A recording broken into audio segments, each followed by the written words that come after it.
Welcome to episode 3 of Confessions of a Bad Asian with me, your host, Betsy Lin. These are conversations with rule makers and rule breakers, and I'm here to chat with some of the current OGs who've been fighting for equity for the Asian American, Native Hawaiian, Pacific Islander communities. I have 2 special guests today. We're having a group conversation with Madaline Mielke and Bill Wong. Here we go. Madaline is the president and CEO of the Asian Pacific American Institute for Congressional Studies, otherwise known as APACS, and founder and principal of ARAM Group. She brings nearly 25 years of experience working in political campaigns and specializes in political and nonprofit fundraising and political training. Madaline began her professional career working at the Democratic National Committee in the training division of the political department, and later for the Clinton-Gore Coordinated 96 campaign as a regional field director in Pennsylvania. After returning from the campaign, Madaline worked for the co-executive director of the Presidential Inauguration Committee and later on Vice President Gore's team. She started fundraising while working at the New Democrat Network PAC, and she returned to her roots as the training director for the Ron Brown Paul Tully Institute, the training arm of the DNC. In 2002, Madaline started her own political consulting firm, specializing in fundraising and political training. Madaline has collaborated with national organizations and federal campaigns of all levels to raise millions of dollars to empower communities of color. Madaline is a proud graduate of Tulane University, Newcomb College. She serves as a mentor through a variety of collegiate mentoring programs, including the Newcomb College Institute Women to Women Mentoring Program and Georgetown University's Politics Mentorship Program.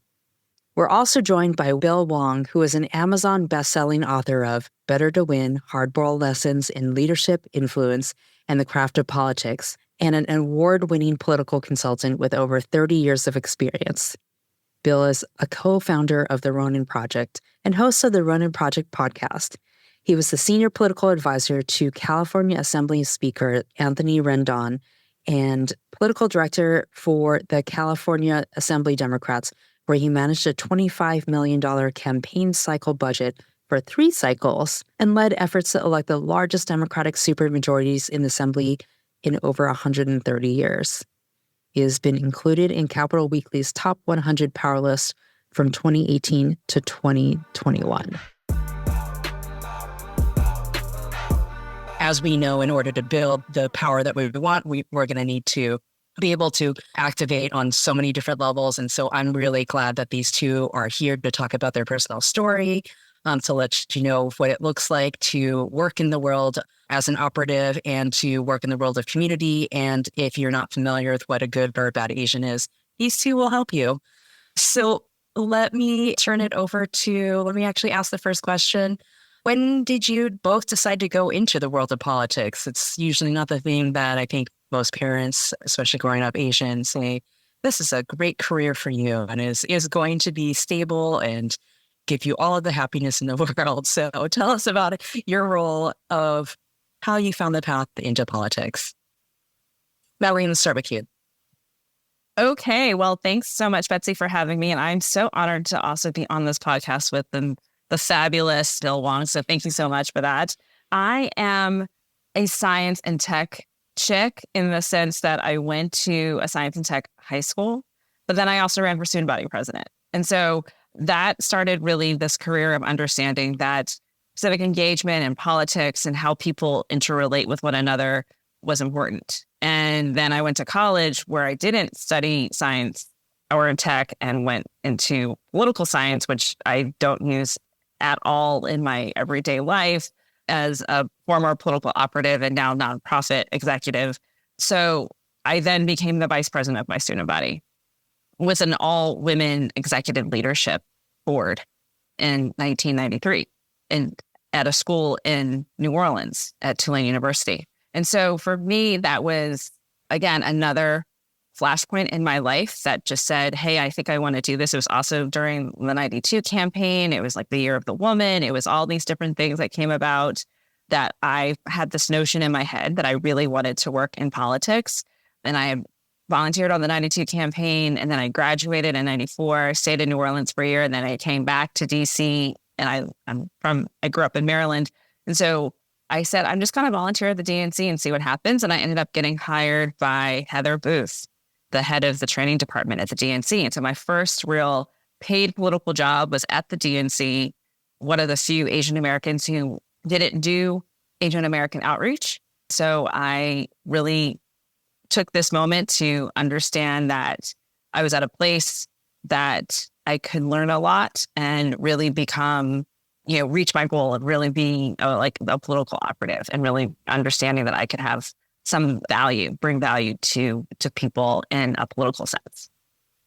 Amazing. I actually did not know that you were a science and tech chick.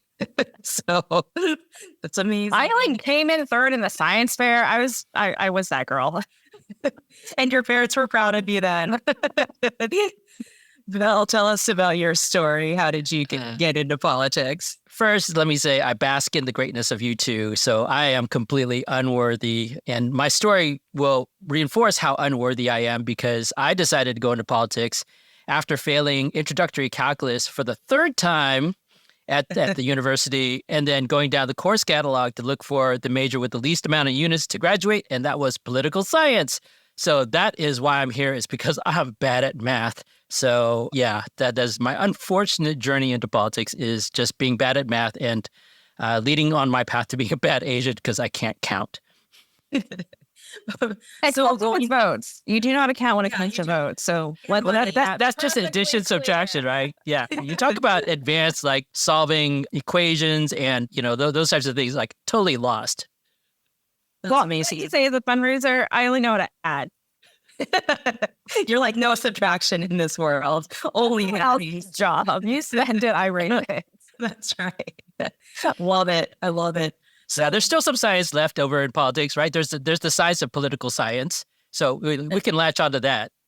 My college would not call it political science. They would only call it politics because they were like, there's no actual science with any of this. That's a perspective that I still bring into kind of this world of we throw stuff against the wall. We know what has worked in the past and we have to change it every once in a while.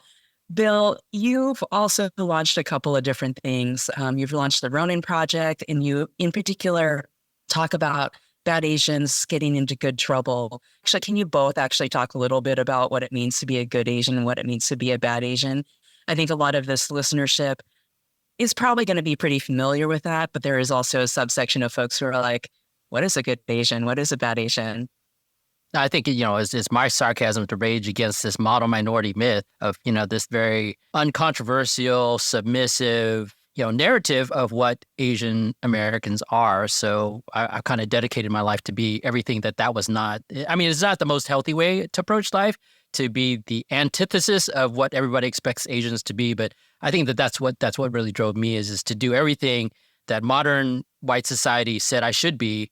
And I just went the other way. I wish I was that brave.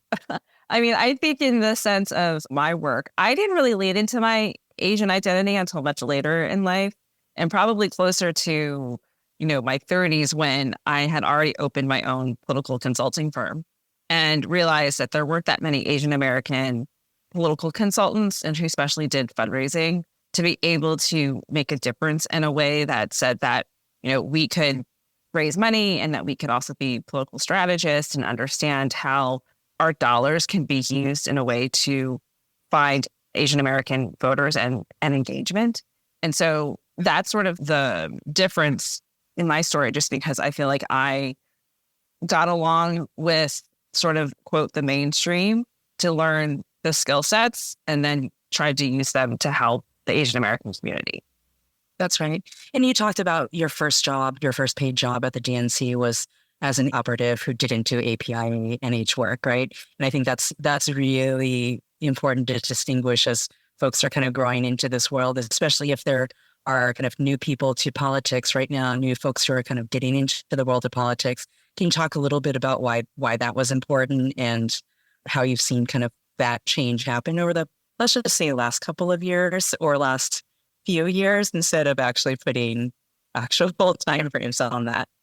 Well, I think it's for me, being an Asian American in a place that was really diverse, it really made me learn about that connection between all of the different constituency groups, really understanding coalition building, really taking a look to see how resources are spent and how they're raised and who's being asked to do things. So, being sure that as time went by, that there's always an Asian in the room, regardless of whether or not it's Asian outreach, but just a strong Asian American operative who understands strategy and can do it regardless of whether or not it's with the community, with this specific constituency or not, right? And I think it's important to understand that leadership comes in all shapes and sizes, and that our experiences out there in the field, understanding constituencies, understanding the nuances of this particular constituency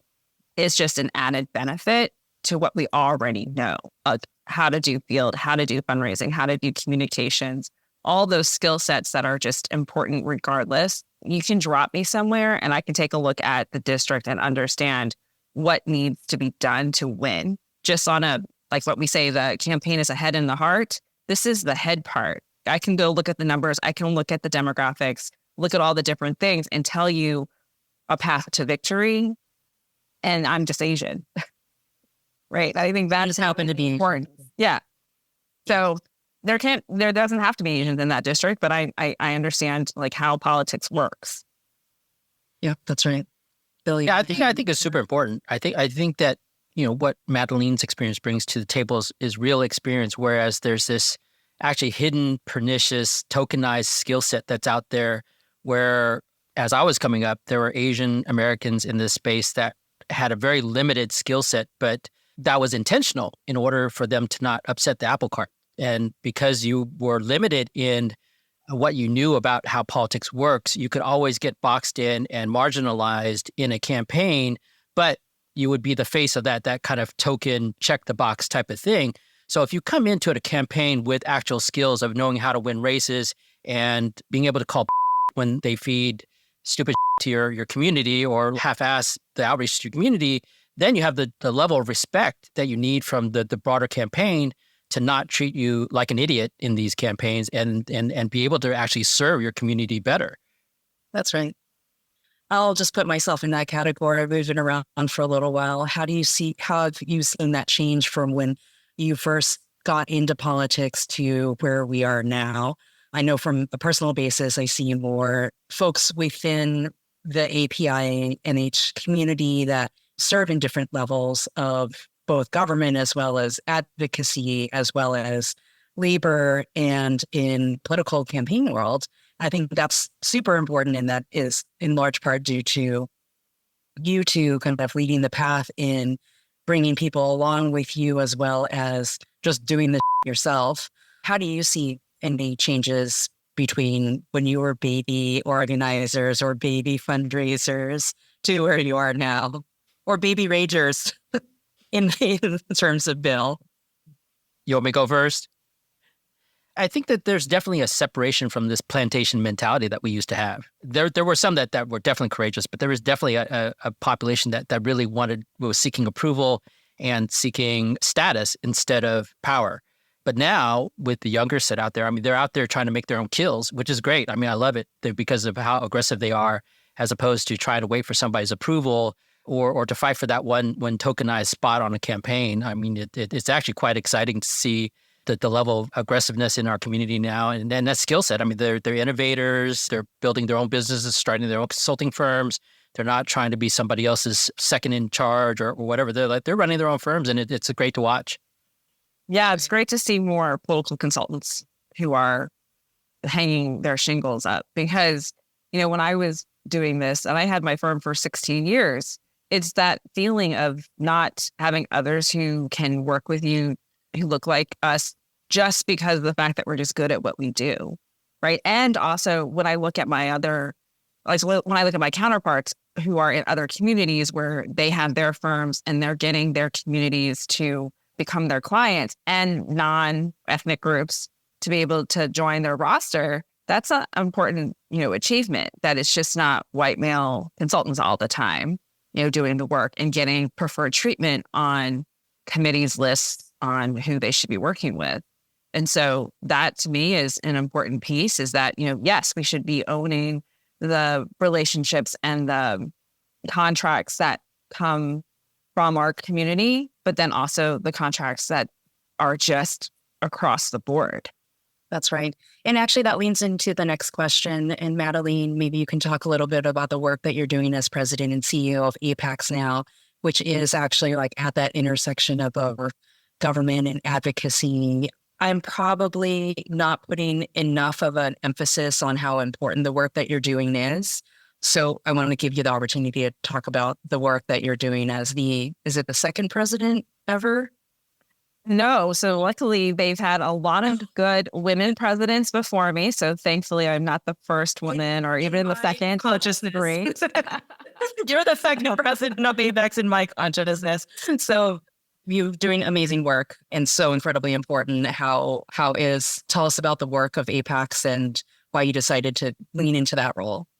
Sure. So this year's actually APEX's 30th anniversary. So when you think about where this community started 30 years ago with Secretary Mineta then serving as a congressman and Robert Underwood, the delegate to Congress from Guam, when they started APEX and KPAC, the caucus, on May 16th, 1994, it was basically being able to bring together the Asian American elected leaders in Congress and give them an opportunity to meet with the president and talk about healthcare. And now we are at a record number of Asian Americans, Native Hawaiians, Pacific Islanders in Congress. We're in an election cycle where we have an opportunity to increase the number of AA and HPIs in Congress, as well as down ballot. And, when you look at our numbers of candidates who are running for office across all these different elections, it increases every cycle. So whether it's an on year as a presidential cycle or a midterm or an off year, those numbers keep going up from the equivalent years in the past. And so that to me is a good indication that this community is starting to really push forward and seeing themselves as elected leaders. And then the programs that we've created since I've started at APEX is to deepen and widen the pipeline. And so having a high school program to really encourage our youth to look at public service as another vehicle for them to bring about public policy changes or enact things that are beneficial to marginalized communities. Those are all the things that we want to talk about with our young people, especially if they don't have an opportunity to do it at home. And so if they are coming from countries of origin that don't value democracy, don't have democracies, if they have come to this country as refugees, it's important for us to educate or make them aware of the things that could happen in democracy. And we also understand, too, that there's going to be a lot of historical trauma that comes from ethnic groups and constituencies that have a lot of distrust in government. And so for us, it's the ability to bring about stakeholders who look like us, who do advocacy work, who serve already in government positions, who are elected leaders, to tell them that it is an opportunity for them to become a part of the process of making change, creating new opportunities in the future to bring in a more inclusive representative democracy.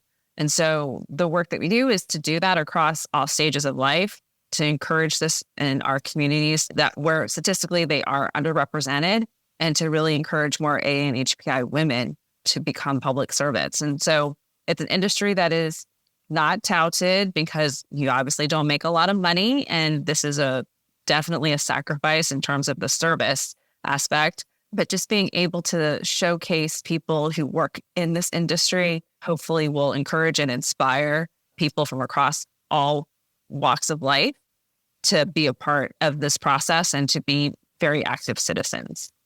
Amazing.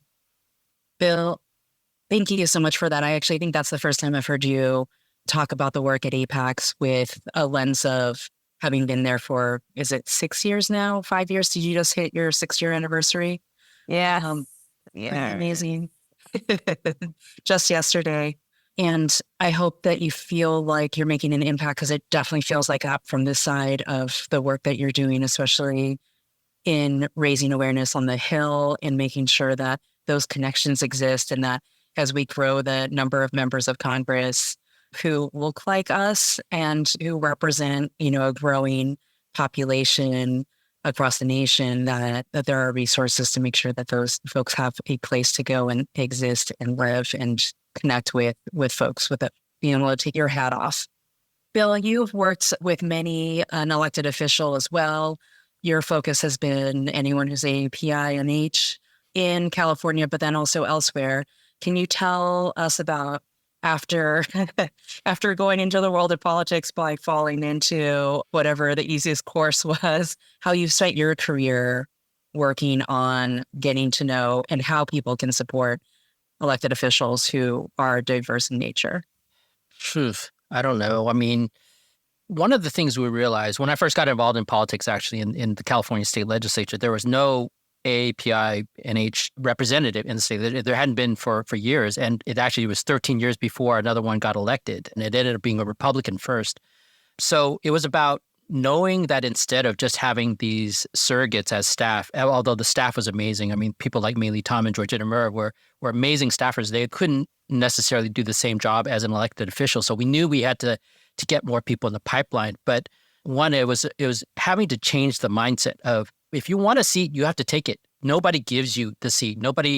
Everybody wanted to be appointed to a seat or something like that. It's like, that's not how it works. Like, you have to go in and take it from somebody who has a seat, or there's an open seat, and go fight for it. And that was the realization, is that we had to evolve as a species in this environment in order to not seek approval, but to seek wins, to be able to take the castle if we wanted to have that representative voice. But that also meant that we had to be different types of people. We had to embrace a different narrative of who we were, with regard to not somebody who was a supplicant, but somebody who was a conqueror in this space. And that is definitely a type of wartime mentality. So then we set forward to looking for every opportunity we had to be able to pick up a seat, and understanding with the candidate that it was going to be a fight. And if you want this, if you want the representation, if the community wants it, it's going to be a fight. There's going to be bad feelings. There's going to be hostilities. There's going to be really messed up things that are said about you and your family. But if you really think that representation is important, and then once you get into office, you're going to do something about it, which means you're going to hire Asian staffers. You're going to train other Asian candidates. You're going to pave the path for it. Because for so long, we'd have people that get in and then they pull up the ladder behind them. We can't have that. This is about long game. This is about making sure that there's continuity and sustainability in our community, and that we are ever evolving into that space of a more and more hyper-competitive arena of politics. That's great. So I'm sure you both get asked for help by a lot of different types of folks. Either it's an intern coming up, or someone who wants to become the next White House strategist or presidential strategist who's never done it before, to advice from elected officials, or advice and help from elected officials. What would you say to those two groups of folks who ask you for advice now? Go ahead, Madeline. I would probably ask if they were insane slightly, or just, can I have a sanity check, a wellness check on this? Because current politics right now is a little different. The environment is not as cordial, I will say, as lightly. And then also just the sense of really understanding what is the sacrifice to this. Like, things are so much different. Like, I talk about how my coming of age years were pre-social media.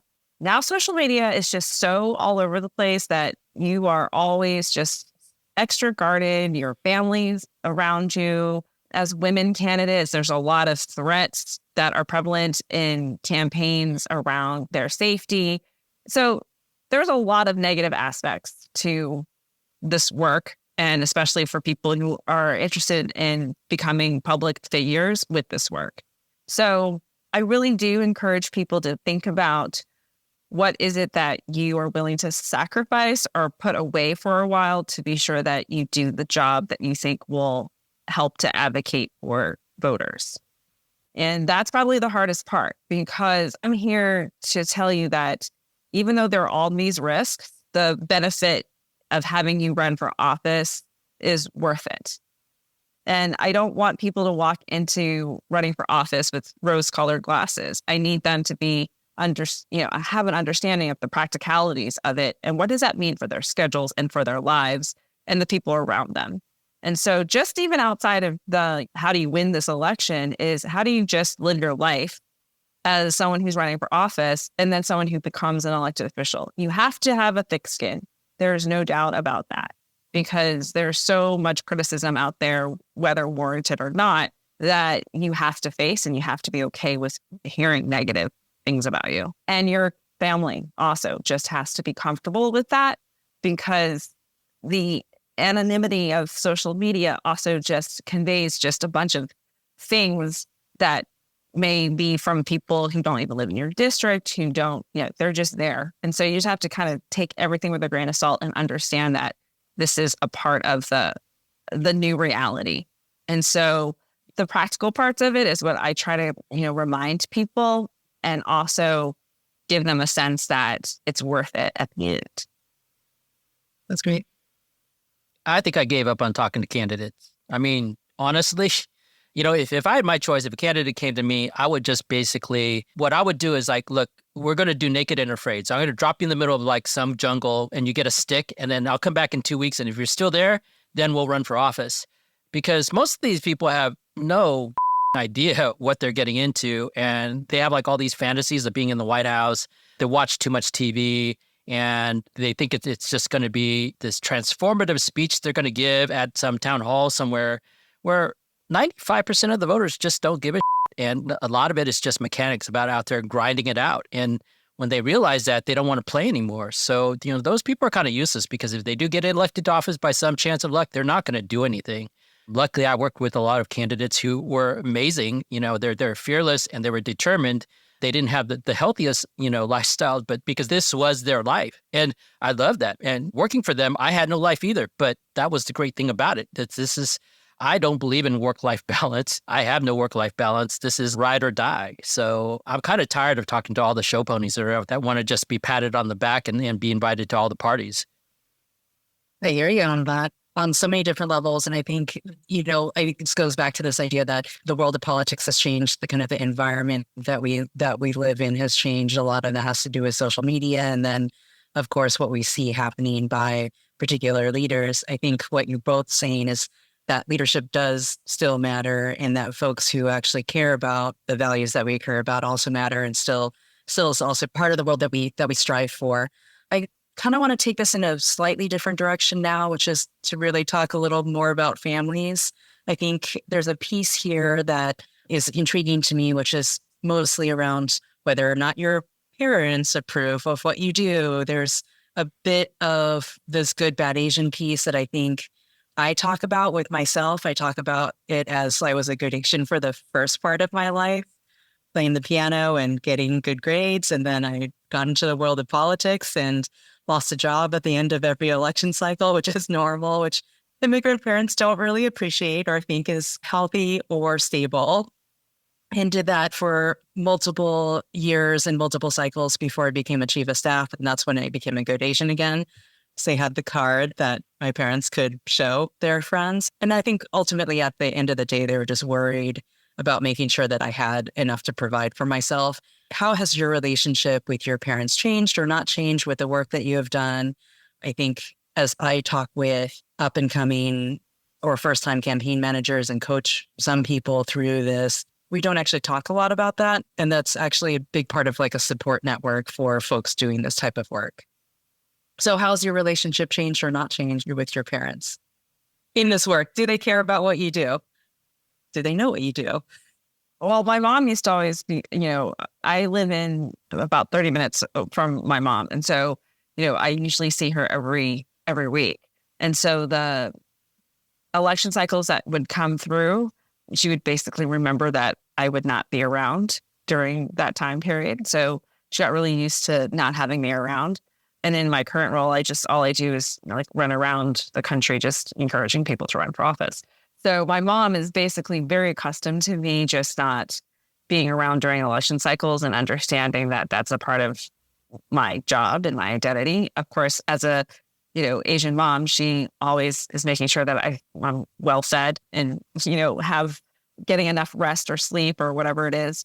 But, I think She'll probably tell you if you don't look well, right? oh, for sure. My family's always like, you look so tired. Thank you so much for the reminder. But I mean, at the same time, I also love seeing the people who go through the Apex programs, because our interns and fellows, they get their staff IDs and they will tell their parents, come meet me at the Capitol. And then they will escort them past the line through the staff entrance to be able to get their parents in the Capitol, or, walk them through the House office or Senate office buildings.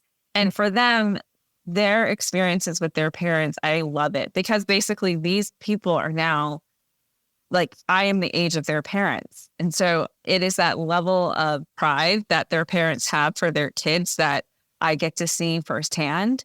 And I've also been in the position where I have encouraged kids to take time off from school to go work on a campaign. And then I had to be the person who talked to the parents to say, it's okay that they're taking this semester off because they need to go to Iowa, or they're doing something that is going to be helpful for their careers in the future.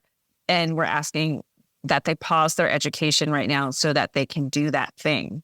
And so even though it's a hard conversation, because sometimes we can't necessarily connect that this opportunity is going to lead to a high paying salary or a high paying position anywhere, it's also that feeling of, we want these generations to thrive, because most of the parents who come to this country were just surviving.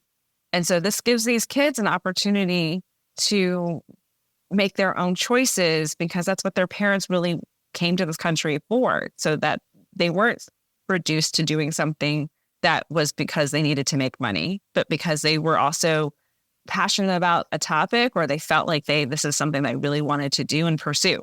And so to me, I think that's more of the relationship of that, parent, and especially in this business. I love that. You're a really good auntie then. You're really and making sure that kids get to do the opportunity things that are on the path. Bill, anything you'd like to add there? Yeah, I mean, it's tough. I mean, I think that the parents really have, since, my parents, they came over from China, and I came over from China when I was really young. And all they knew was what society deemed was success, was being a doctor or a lawyer, or all those types of things. And all they really wanted, and this was what I came to learn and appreciate, is like, that was their understanding of success. So it wasn't like they were being overly controlling, but they wanted me to not starve to death. And this is all they knew, was those types of professions, because there's very little written about political consulting. There's not a lot of us in this space. So you're basically, an unknown in this space. And that created a lot of fear and trepidation for them. And what I realized was that the only way I could prove to them that I was okay was to not ever have to ask for money and always be there when they needed me. And I think that in the end, being a good Asian was about, being there when they needed me, and being a consultant allowed me the flexibility of being able to do that. If you have to actually kind of control your life, because as a consultant, you could lead an insanely out of control life. But I used the flexibility of being a consultant to always be able to visit when they needed something, visit on a regular basis, help them out financially, those types of things, where I felt like I'm just going to change their perspective of making sure that they know that they don't ever have to worry about me not having enough to eat or a place to live, and being able to support them financially. And it took a while, because even up till before my mom passed, she's like, you should be an electrician, because I heard they make a lot of money. And I was like, you have no idea how much money I make. And I don't really want to tell you, because it would just ruin your perspective on things. Because all of my siblings, they all have like PhDs, and I made probably more money than they did, and with no student debt at all, because I didn't go to, iterations of graduate degrees. And I think that if I told them that, yeah, you don't have to have all those degrees in order to make money, they probably would have lost their minds. But, I try to demonstrate being a good Asian in that sense of those qualities of integrity, doing all those types of things that I think are more substantively good Asian, as opposed to those things that are performatively good Asian, like going to Juilliard, or being members of the right club, or having titles and doing those types of things. I think it's really pernicious in the sense that so many Asian Americans now are so deep in student debt as a result of trying to feed those narratives, as opposed to actually going out there and having productive and profitable lives, they're spending hundreds of thousands of dollars on educations that just don't pencil out anymore. I like that a lot. That's a really good perspective around performative versus actual good Asian work. And I think we all aspire to be able to do the actual good Asian stuff with our parents. So just got back from Seattle. So I know that we have only a couple of minutes left on this particular podcast. I first of all want to thank you both for taking this time to have a really in-depth conversation and also real conversation around life, your jobs, what good Asians and bad Asians are.